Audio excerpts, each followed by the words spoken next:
Vous les avez peut-être vus danser sur leur vélo près de Confluence ou des berges du Rhône, le BMX Flat investit Lyon.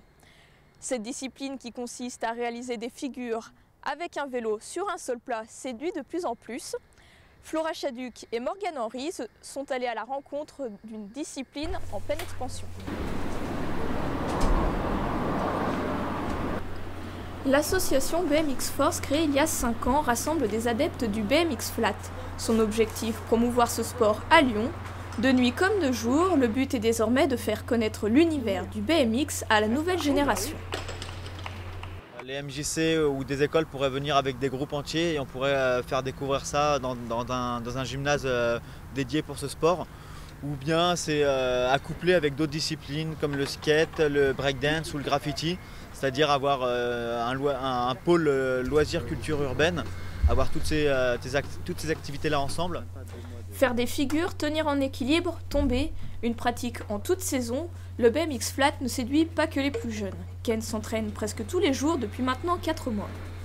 En fait, c'est la cohésion. En fait, voir qu'ils sont toujours en groupe, voir qu'ils s'entraident tout le temps, qu'ils se donnent des astuces pour les tricks. Et voir que malgré tout, c'est un sport qui est quand même rare et où il y a très peu de pratiquants. K124 est un magasin spécialisé dans le sport urbain.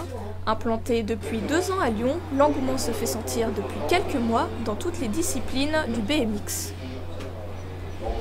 Grâce au fait qu'on puisse faire plein de marques, on s'est recentré sur le BMX et avec notamment les JO par exemple, on arrive avec la race et du coup ça augmente, les ventes augmentent en produits race et en produits freestyle aussi ça commence un petit peu à décoller même si depuis quelques années c'est un petit peu stagné. Au niveau national aussi, le BMX se développe. La Fédération française de cyclisme met en place une formation de moniteurs pour encadrer la pratique des plus jeunes. Prochain objectif, créer une licence afin de recenser le nombre de pratiquants. En attendant, les meilleurs ont rendez-vous les 17 et 18 novembre pour une compétition internationale dans le 5e arrondissement de Lyon.